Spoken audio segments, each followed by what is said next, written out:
For the second straight season, the Green Bay Packers season ends in the NFC wild card game, this time losing in Soldier Field. Another collapse, losing 31-27 to rival Chicago Bears. I'm Dominique Yates. I'm joined by Pete Dougherty.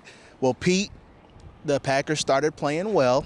Offense was clicking, defense was clicking. Things were going into the direction where it looked like they might get a win, but collapse on special teams, collapse on offense. Defense can't finish like they needed to.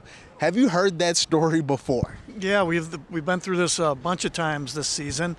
The responsibility for this one, in my mind, lies with the offense not being able to step on their throat in the second half, and the kicker missing 2 field goals and an extra point.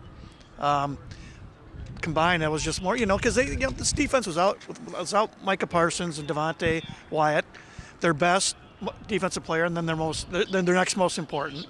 And then they lost Cooper in the, what was it? Was that the second quarter or third quarter? I think. It was around third quarter. That's a huge loss. That's a super talented guy. I thought they held up their end of the bargain. Yeah. And the offense just failed to put up points. When they got that last touchdown, it was like, okay, they came through when they needed to, but it wasn't enough. They needed to get a score on that last one. Burn timeouts, some game management things. It'll be really interesting to see what Ed Policy does, if there's any news out of there in the next couple days, as far as whether Matt LaFleur is back or not. It could be hanging by a thread. We don't know if Policy has made up his mind. We don't know if one game could make the difference. The fact that this pattern has repeated will be working against him.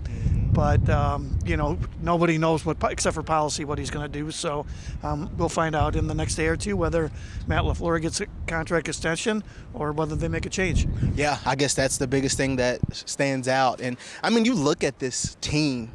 Granted, there's going to be some young guys that obviously you'll get to see come back and all, but at the end of the day, this roster is going to look different next season. But for some of the guys, even in the locker room, just, I guess, what was the mood? What was the mindset? Just kind of the thoughts on how it ended. And I guess when you look at next year. I didn't, by the time I got to the locker room, almost everybody was gone. I was in there for the press conferences for LaFleur and Love. Mm-hmm. And LaFleur was, he was red-eyed. I'm sure this is going to be a brutal flight home for him tonight. They played so well in that first half, and then they missed that kick at the end of the first half, and then things just kind of unraveled from there. And that mixed extra point, we talked about it when he missed it. It's like that could really come back to haunt him, and it made a difference. It's just a bad meltdown, and they've had a couple of them this year, and they've had 2 of them in this stadium in big games. One with the division title possibly at stake, and the other even bigger, because it's win or go home. Yeah, so another collapse by the Green Bay Packers. There's no other way to put it. And the players, you could see a lot of them were emotional because, once again, they let another game get away. So now it's on to the offseason. We will see what's to come for Matt LaFleur with some of the players and beyond as they now turn the page to 2026. But the Packers lose 31-27 to rival Chicago in the NFC wild card at Soldier Field. For Pete Dougherty, Pete, always thank you for everything this season. Really do appreciate it. It's been a lot of fun, Dom, so we'll be back at it before you know it. Yeah, so I know you are excited. You don't have to do these videos with me for a while, but yeah, you're the best, buddy. Hey, thank you all so much for taking the time to watch the videos throughout this season, and hey, we'll see you in 2026.